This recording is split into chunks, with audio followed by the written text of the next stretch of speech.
Και αρχισυντάκτης του ΣΥΓΜΑ Κυριάκος 50X. Αυτή τη φορά αφορά πρωτοποριακά έργα που χρηματοδοτούνται από την Ευρωπαϊκή Ένωση και έχουν να κάνουν με τις ανανεώσιμες πηγές ενέργειας.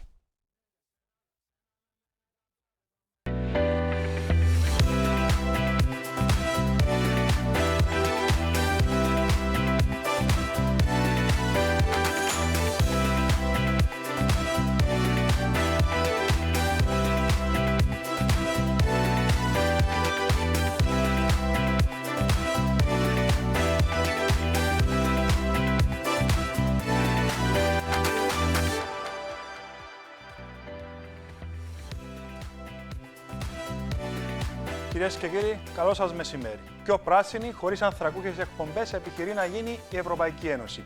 Και αυτό φαίνεται μέσα από τα δισεκατομμύρια ευρώ που δαπανούνται ετησίως μέσω της πολιτικής συνοχής στα κράτη-μέλη. Εκ των μεγάλων στόχων είναι και η καταπολέμηση της κλιματικής αλλαγής.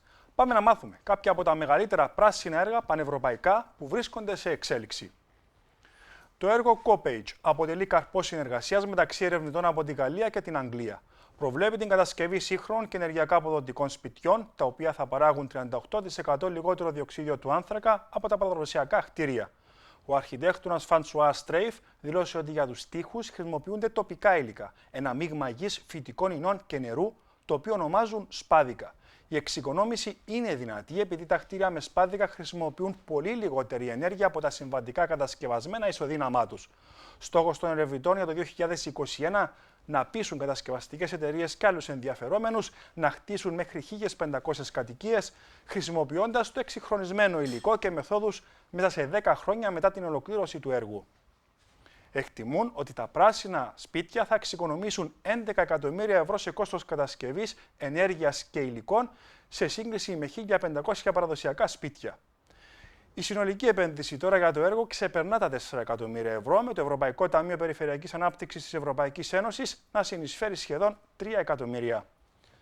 Και τώρα θα δούμε κάτι εντελώς διαφορετικό και εξίσου ενδιαφέρον έργο, θεωρώ. Ερευνητές σε 4 ευρωπαϊκές χώρες έχουν αναπτύξει και δοκιμάσει την έννοια ενός τεράστιου περιφερειακού συστήματος παραγωγής ηλεκτρικής ενέργειας από ανανεώσιμες πηγές. Κάθε κελί είναι μια ομάδα μεγάλου αριθμού μονάδων παραγωγής ηλιακής και αιωλικής ενέργειας, από μικρούς συνεταιρισμούς έως μεγαλύτερες μονάδες και εγκαταστάσεις αποθήκευσης ενέργειας, όπως μπαταρίες, δίκτυα θερμότητας ή μονάδες παραγωγής ηλεκτρικού ρεύματος.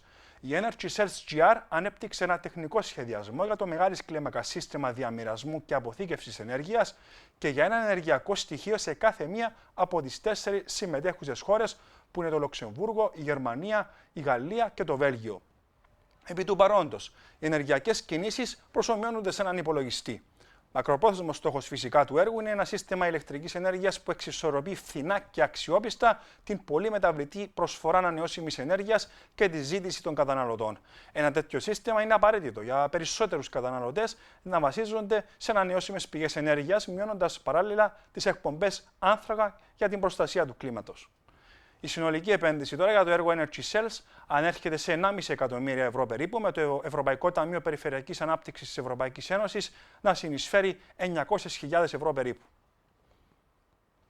Το επόμενο πράσινο έργο μας οδηγεί στην Ανταλουσία της Ισπανίας, όπου οι ερευνητές εκεί υλοποιούν μια εξαιρετική πρωτοβουλία, η οποία έχει ως στόχο την τόνωση του κατασκευαστικού τομέα. Θέλουν να τον κάνουν πιο βιώσιμο με μέτρα εξοικονόμησης ενέργειας και απορρόφησης ανανεώσιμων πηγών ενέργειας. Το πρόγραμμα βιώσιμης κατασκευής στην Ανταλουσία ονομάζεται PISCA. Έχει επίσης ως στόχο τη βελτίωση της ανταγωνιστικότητας των τοπικών κατασκευαστικών εταιριών, ενώ ταυτόχρονα μειώνει την ενεργειακή φτώχεια για οικογένειες με χαμηλό εισόδημα. Το πρόγραμμα κινήτρων της PISCA παρέχει την ευκαιρία να εισαχθούν μέτρα και προϊόντα εξοικονόμησης ενέργειας άνω του 70% σε υπάρχοντα κτίρια. Η PISCA προσφέρει επίσης χρηματοδοτική στήριξη σε τοπικές κατασκευαστικές εταιρείες, δίνοντας πρόσβαση και σε κονδύλια της Ευρωπαϊκής Ένωσης. Το πρόγραμμα κινήτρων εκτιμάται ότι έφτασε τους 60.000 ντόπιους σε 600 κοινότητες γειτονιάς, καθώς και 2.500 εταιρείες. Οι ευάλωτες ομάδες έχουν επωφεληθεί πολύ, με περίπου το 23% των κινήτρων να χρησιμοποιούνται για τη βελτίωση της ποιότητας στέγασης για περισσότερες από 7.000 οικογένειες με χαμηλό εισόδημα. Τα μέτρα που περιλαμβάνονται στο αναπτυξιακό σχέδιο αναμένεται να δημιουργήσουν 80.000 νέες θέσεις εργασίας κατά τα επόμενα 5 χρόνια. Η συνολική επένδυση για το έργο Πίσκα ανέρχεται σε 220 εκατομμύρια ευρώ, εκ των οποίων το Ευρωπαϊκό Ταμείο Περιφερειακής Ανάπτυξης της Ευρωπαϊκής Ένωσης συνεισφέρει 132 εκατομμύρια ευρώ περίπου. Κυρίες και κύριοι, αυτά είχαμε για σήμερα. Σας ευχαριστούμε που ήσασταν μαζί μας. Κλείνουμε με το διαγωνισμό μας. Να είστε καλά. Πάρε μέρος στο διαγωνισμό Χτίζοντας μια καλύτερη Ευρώπη και διεκδίκησε ένα ταξίδι σε χώρα της Ευρωπαϊκής Ένωσης ή φωτογραφικό εξοπλισμό της επιλογής σου. Ανάρτησε στο Instagram μια φωτογραφία από ένα πρόγραμμα που έχει συγχρηματοδοτηθεί από την πολιτική συνοχής, κάνε tag τη σελίδα μας Building a Better Europe και χρησιμοποίησε το hashtag Building a Better Europe. Ένα παράδειγμα είναι Κεντρικός Σιδηροδρομικός Σταθμός Πράγας, στην Πράγα. Περιμένουμε τη δική σου φωτογραφία.